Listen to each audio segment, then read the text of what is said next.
So it's the weekend and I have had quite a few book mail deliveries over the week. I know what two of them are. This one is obviously the Illumicrate box, which is my first Illumicrate book only subscription box, and this I believe is my A Box of Stories monthly subscription as well. This one I'm not actually sure what's in it, it just feels like a book, so we're just gonna open them all at once because I can do that. And yeah, let's see what we have got this week. So first I'm gonna do the Illumicrate one because I've been really excited to do this one. This is my first subscription box from them. I know so many people who've had them and loved them, but I got the book only one just because for me I just need books. I don't need all the other stuff. So yeah, let's open it and see what's inside. I'm really excited. Oh my god, I can see the book already. It's like really beautifully packaged up so that there's no like issues with it, which is always really beneficial. But it's like bubble wrap and I just want to like pop it all.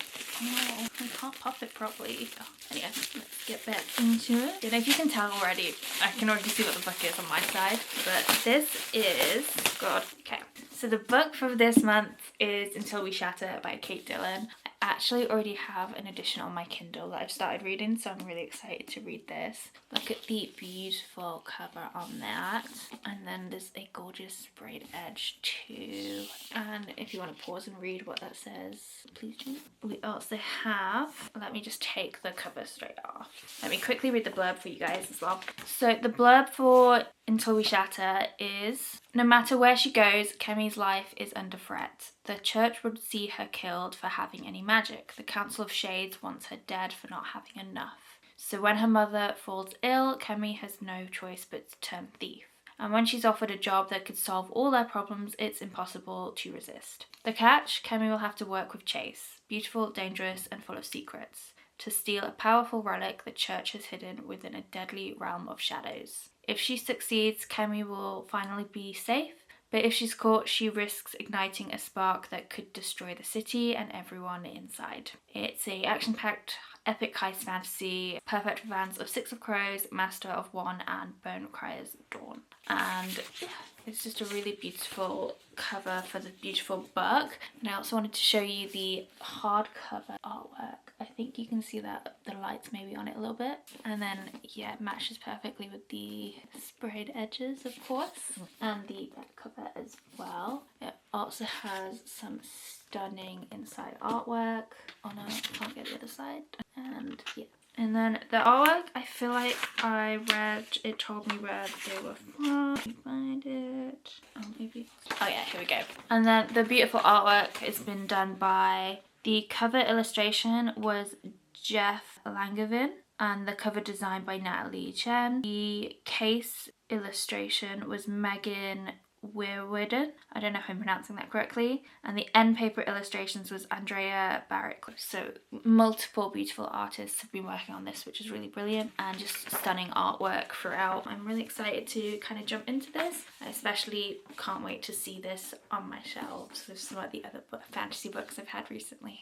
I'm gonna put it back in the box for now so it's safe. Next, let's do A Box of Stories first, and then we can do my surprise parcel afterwards. Like, a little bit worse for wear, to be honest. This is probably the worst I've seen the box. It is quite sturdy. It's mostly just like a normal cardboard box with some branding on it. But yeah, let's open up and see what's inside.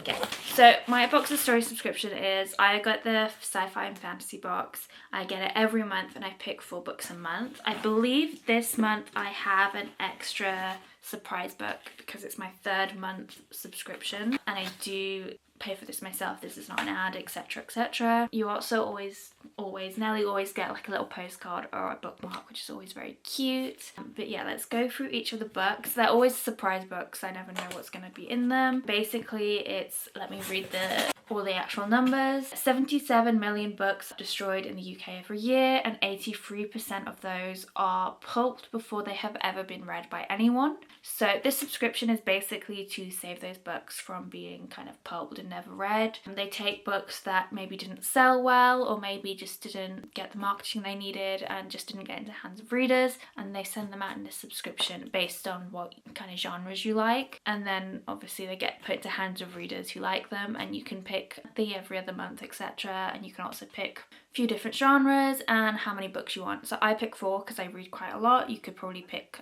2 if you're not reading as much, or pick a different genre. So I pick sci-fi and fantasy because that's what I read most of, but you can pick, I think, thrillers, just general fiction. I think you can just pick fantasy or sci-fi on its own as well. And I think there's also a children's one, so if your kids are big bedtime readers, this is the perfect one for you as well. But yeah, let's go through each of the books. So the first one I'm seeing is Triumph, spelt weirdly, by Dan Abnett. So let's quickly read what this one's about. Vivette Regina, I don't know. It is the year 2010, and Her Majesty Queen Elizabeth the 30th sits upon the throne of the Anglo-Hispanic Empire. Fueled by alchemy and superstition, the Elizabethan era has endured unchallenged for almost 450 years, but now a shadowy conspiracy threatens to bring it to a violent end. Unfortunately for roguish adventurer Sir Rupert Triumph, lately fallen from favour at court,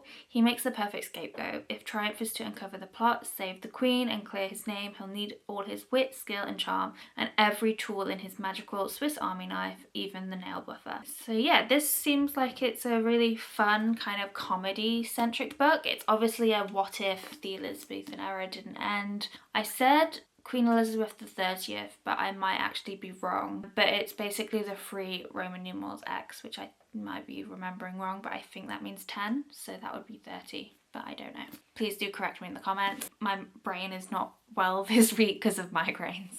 But yeah, it sounds like a really fun comedy fantasy-esque story. It seems to have like a magical Swiss Army knife, and his name's Sir Robert Triumph, but Triumph is spelled wrong. So that seems fun. I feel like that's like a perfect like mid-month read, especially as it gets colder, to like go in between some of the bigger fantasy books I'm reading at the moment. So that'll be fun to pick up. The next one I'm seeing is immediately like sci-fi. I can already see it. It's called Zombie Army Fortress of the Dead by Chris Robertson. Oh, based on the #1 best-selling game series. Oh, yeah.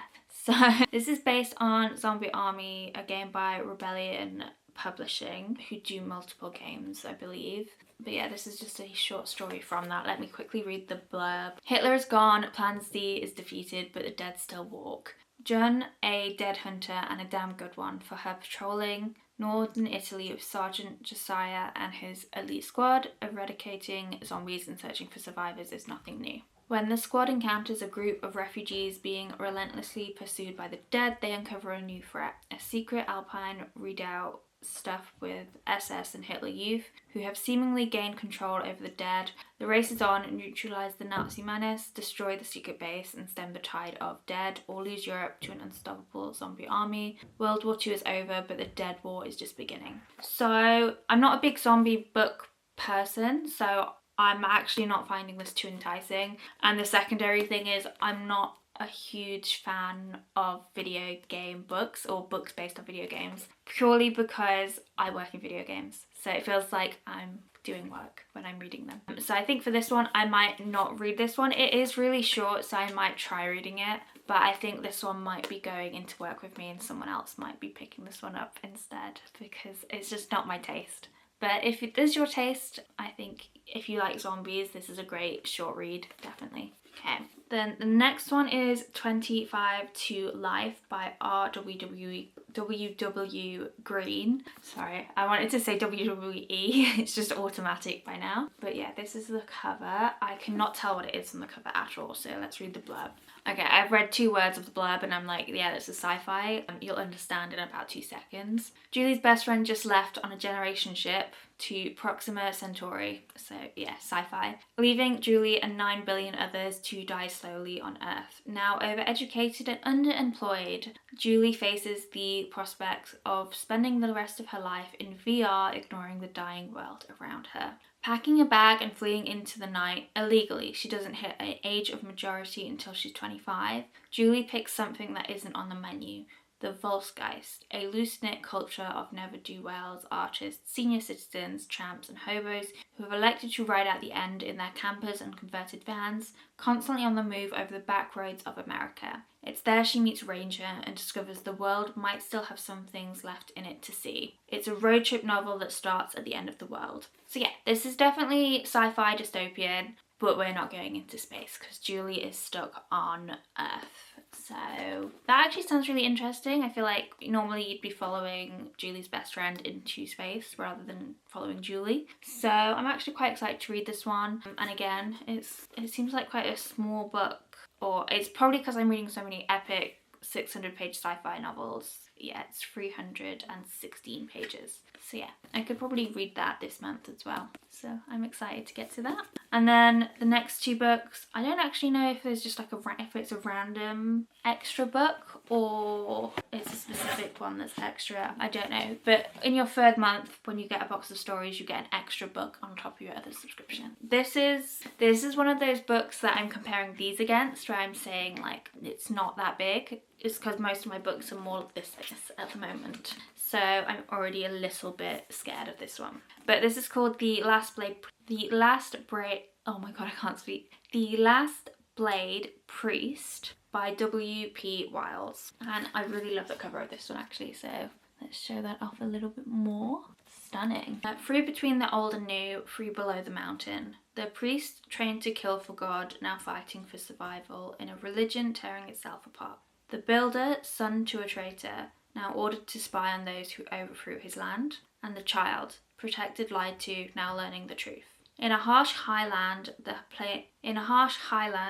the plans of rulers and ruled, conquerors and conquered, tsars and zealots play out beneath the spread of wings of the custodians and the shifting light and dark of Crave, the god mountain. That was a mouthful, sorry. Free people carry hope in their hands, and an ancient teeming evil senses its chance to return. So this is definitely an epic fantasy. You can tell just by its thickness that it's going to be an epic fantasy, I feel like, when I get these boxes. But yeah, it sounds quite fun. It seems to be quite ambiguous. We've obviously got, I think, three point of view characters, I think, based off this, but the blurb doesn't tell you a lot, so I'm quite excited to see what it's about. And it's like a thick book. I'll show you. It's also, because it's a soft cover paperback, I don't know if you can see, it has like a lot of words and they're really close to the edges, so it's a thick book anyway and it's a lot of words. So I have a feeling this is not going to be a November read just because I'm currently trying to read a lot of other big books at the moment,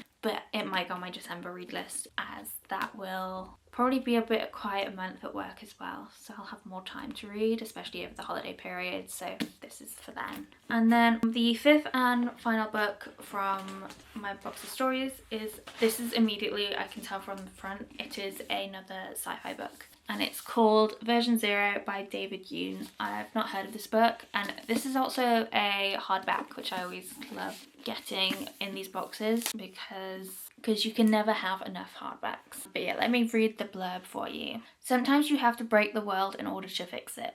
Max is fortunate enough to be employed by Ren, the world's most powerful social media company. He works in a sprawling campus made of glass on a project so secret he can tell no one about it. But one day he discovers something sinister going on beneath the surface of the organization. A terrible secret that makes him rethink not only his work but also the true consequences of modern technology. When Max is fired from Ren for asking the wrong questions, he joins up with his two best friends to form Version Zero, a top secret group with a simple goal: break the internet and build something better and kinder in its place. This sounds really interesting. So not only do I work in games, I work in social media. So I'm actually really excited to read this one because it seems like, yeah, we probably should break the internet and build a kind of place sometimes. And I'm quite excited to see what Ren, I think it's called. As you can see, my brain is not functioning properly after a migraine yesterday, so I can't remember anything. But yeah, Ren sounds like a social media site I would not like to be a part of, and I'm really excited to see how Version Zero works out. So I'll definitely be reading this soon, probably similar to this one. This one might be a December read when I have a bit more time, but we'll see what happens.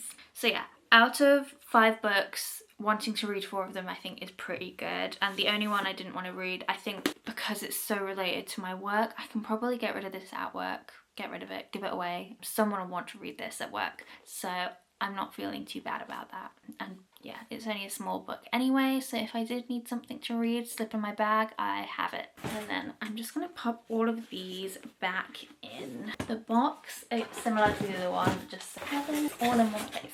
Last but not least, we have my mystery package. I have no idea what's in this. I really hope it is a book now that I've said it, but let's find out together. Okay, it's definitely a book, and from the slip of paper that I can see inside the book, it's been sent to me by a publisher. So let's figure out what it is. Oh my god, this looks stunning. So this is a gorgeous art copy of The Serpent Called Mercy by Rowan Lau, sent by Solaris Books. So the publishers very kindly sent this to me, which is really lovely. I just love this front cover. And this book comes out on the 27th of March 2025. So, oh my god, it's nearly already 2025. I can't believe it. But this is one of the fantasy books I want to read in 2025. I'm really excited. It comes out 27th of March 2025. I think I already said that. Oh my god. And it's coming out in hardbook, ebook, and audiobook then. Obviously the paperback will be coming out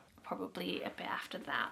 And then I think this will show me the blurb. Oh no, this isn't the blurb. This is like a little letter from the author, which is always sweet. I don't have a blurb with it, so let me quickly Google the blurb for you guys. Okay, so the blurb is, Liflet and her only friend Dazil are shackled to a life of debt and poverty that she fears they will never escape.